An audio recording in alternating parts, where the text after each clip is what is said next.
Hello, welcome back to madlychum. ഇന്നത്തെ എൻ്റെ വീഡിയോയിലോട്ട് എല്ലാവർക്കും സ്വാഗതം. ഇന്ന് ഞാൻ വന്നിട്ടുള്ളത് നല്ലൊരു റെസിപ്പി വീഡിയോ ആയിട്ടാണ്. നമുക്ക് ചെറിയ മക്കൾക്ക് കൊടുക്കാൻ പറ്റിയ, ചെറിയ മക്കൾക്ക് മാത്രമല്ല നമുക്കും കഴിക്കാൻ പറ്റിയ ഒരു നട്ട്സ് പൗഡറിൻ്റെ ഒരു റെസിപ്പി വീഡിയോ ആണ് ചെയ്യുന്നത്. കുട്ടികൾക്ക് വെയിറ്റ് ഗെയിനിങ്ങിന് വേണ്ടിയിട്ടും അതേപോലെ നല്ല ബ്രെയിൻ ഡെവലപ്മെൻറ്റിന് വേണ്ടിയിട്ടും കൊടുക്കാൻ പറ്റിയ നല്ലൊരു പൗഡറാണ്. അപ്പോൾ നമുക്ക് എങ്ങനെ ഉണ്ടാക്കാമെന്ന് കണ്ടിട്ട് വരാം. വീഡിയോയിലോട്ട് പോകുന്നതിന് മുമ്പായിട്ട് ഈ ചാനൽ ആദ്യമായിട്ട് കാണുന്നവരുണ്ടെന്നുണ്ടെങ്കിൽ എല്ലാവരും ഒന്ന് സബ്സ്ക്രൈബ് ചെയ്യുക. അതേപോലെ തന്നെ തൊട്ടടുത്തുള്ള ബെല്ലൈക്കണും കൂടി ഒന്ന് എനേബിൾ ചെയ്യുക. അപ്പോൾ നമുക്ക് നേരെ വീഡിയോയിലോട്ട് പോകാം.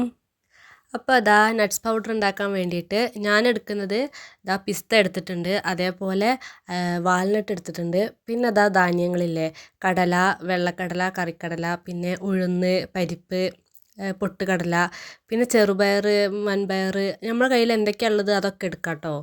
പിന്നെ അതാ ആൽമണ്ട്സ്, കാഷ്നട്ട്സ്, അതേപോലെ കുറച്ച് അരി എടുത്തിട്ടുണ്ട്. അരി ഈ അളവിൽ പോരട്ടോ, ഞാൻ ഉണ്ടാക്കി നോക്കിയപ്പോഴാണ് മനസ്സിലായത് അരി നമുക്ക് കുറച്ച് നല്ല ക്വാണ്ടിറ്റിയിൽ വേണം.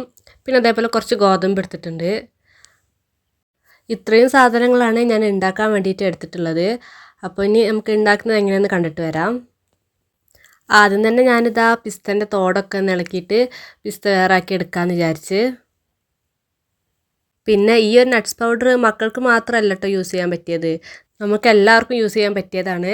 കാരണം എല്ലാ നട്ട്സും ഒക്കെ യൂസ് ചെയ്യുന്നതുകൊണ്ട് നമുക്ക് എല്ലാവർക്കും യൂസ് ചെയ്യാം. സ്കിൻ ഗ്ലോയിങ്ങിനും അതേപോലെ കുറച്ച് വെയിറ്റ് ഗെയിനിങ്ങിനും അങ്ങനെ നമുക്ക് നല്ല ശരീരത്തിന് ഹെൽത്തി ആയിട്ട് ഇരിക്കാൻ വേണ്ടിയിട്ടൊക്കെ നമുക്കിത് യൂസ് ചെയ്യാം.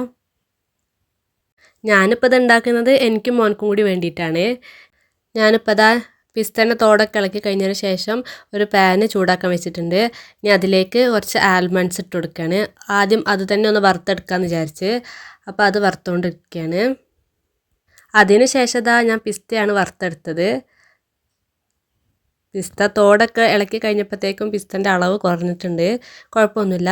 പിന്നെ ഇതാ ഞാൻ അരി വറുത്തുകൊണ്ടിരിക്കുകയായിരുന്നു. ആദ്യം ഞാൻ എടുത്ത ക്വാണ്ടിറ്റി എന്ന് പറഞ്ഞത് ഇത്തിരി ഉള്ളൂ, അതായത് ഒരു പിടി, ഒരു ഗ്ലാസ് അത്രയൊക്കെ എടുത്തിട്ടുള്ളൂ. പിന്നെയാണ് മനസ്സിലായത് അരിയാണ് ഏറ്റവും കൂടുതൽ ക്വാണ്ടിറ്റിയിൽ വേണ്ടതെന്ന്. അരി ഞാൻ കുറച്ചേ വറുത്തിട്ടുള്ളൂ. പിന്നെ ദാ കാഷ്നട്ട്സ് വറുത്തുകൊണ്ടിരിക്കുകയായിരുന്നു. പിന്നെ ദാ അടുത്ത വാൾനട്ടാണ് വറുക്കുന്നത്. ഇതൊക്കെ ഏകദേശം നന്നായിട്ടൊന്ന് ചൂടായാൽ തന്നെ മതി. അത് കഴിഞ്ഞിട്ട് ഇതാ ഗോതമ്പാണ് വറുക്കുന്നത്. ഇതിനൊക്കത്തിനും ഓരോന്നിനും ഓരോ ടൈമാണ് വറുത്തെടുക്കേണ്ട ടൈം. ചിലപ്പോൾ ആൽമണ്ട്സിനാണ് കുറച്ചും കൂടി ടൈം കൂടുതലും തോന്നുന്നു. പിന്നെ അതാ കുറച്ച് വൻപയർ വറുത്തെടുക്കുകയാണ്. അങ്ങനെ ഓരോന്നായിട്ടാണ് ഞാൻ വറുത്തെടുക്കുന്നത്. എല്ലാം കൂടിയും ഒരുമിച്ചിട്ടിട്ടല്ല കേട്ടോ വറുക്കുന്നത്. അടുത്ത ഇതാ ഉഴുന്നാണ്. ഇതൊക്കെ ഇങ്ങനെ ഓരോന്ന് വറുത്തെടുത്ത് കഴിഞ്ഞപ്പോഴത്തേക്കും ഞാനൊരു വിധമായിട്ടുണ്ട്.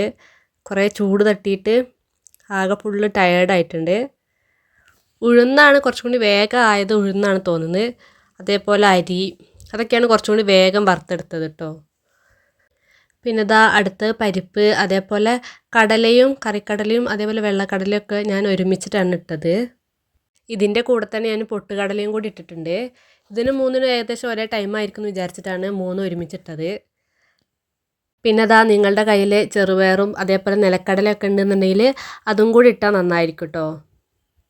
അടുത്ത ഇതാ ഞാൻ എല്ലാം വറുത്ത് കഴിഞ്ഞ് ഇതാ ഒന്ന് സെറ്റാക്കി തണുക്കാൻ വേണ്ടി വെച്ചതാണ്. അങ്ങനെ ഇത് തണുത്ത് കഴിഞ്ഞതിന് ശേഷം നമുക്ക് മിക്സീൻ്റെ ജാറിലിട്ടിട്ട് ഇതൊക്കെ ഒന്ന് പൊടിച്ചെടുക്കുക. അങ്ങനെ പൊടിച്ച് കഴിഞ്ഞപ്പോഴാണ് ചെറുതായിട്ടൊന്ന് പാളിയത് മനസ്സിലായത്.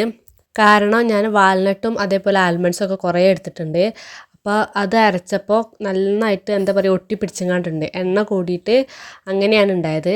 അപ്പോൾ ഞാനതിൻ്റെ കൂടെ കുറേ അരി പൊടിച്ചത് മിക്സ് ആക്കിയപ്പോഴാണ് ഏകദേശം കുറച്ചൊന്ന് അങ്ങനെ ഇതായി കിട്ടിയത്, ഏകദേശം ഒരു പൊടി രൂപത്തിലായി കിട്ടിയത്. മറ്റേതെന്ന് പറഞ്ഞാൽ അങ്ങനെ ഒട്ടിപ്പിടിച്ചിട്ട് വേഗം നാശമാവുന്നുള്ള രീതിയിലായിരുന്നു ഉണ്ടായിരുന്നത്. അങ്ങനെ സംഭവം കൊളമായി എന്ന് വിചാരിച്ചിരിക്കുന്ന ടൈമിലായിരുന്നു ഉമ്മച്ചി വന്നിട്ട് ഏകദേശമൊക്കെ ഒന്ന് റെഡിയാക്കി തന്നത്. കാരണം ഒരു 2-3-4 ഗ്ലാസ് അരി വറുത്തെടുത്തിട്ട് അതിൻ്റെ കൂടെ നന്നായിട്ട് പൊടിച്ച് തന്നപ്പോഴാണ് അതൊരു പൗഡർ ഫോമിലായത് കേട്ടോ.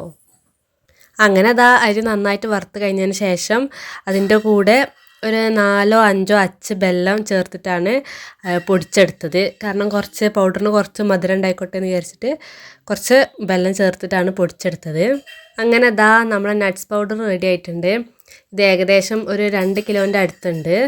ഇതിൽ കാണുന്ന ചെറിയ ചെറിയ കട്ടകൾ എന്താണെന്ന് വെച്ച് കഴിഞ്ഞാൽ വെല്ലത്തിൻ്റെ കട്ടകളാണ്. അത് കൈ വെച്ചിട്ടൊന്ന് പൊടിച്ചു കൊടുത്താൽ പൊടിയുന്നുണ്ട്. അങ്ങനെ ഇതൊക്കെ നന്നായിട്ട് തണുത്തതിന് ശേഷം ഒരു ബോട്ടിലിൽ വെച്ചിട്ട് വെള്ളമൊന്നുമില്ലാത്ത നല്ലൊരു ബോട്ടിലിൽ വെച്ചിട്ട് അടച്ച് നമുക്ക് യൂസ് ചെയ്യാവുന്നതാണ്.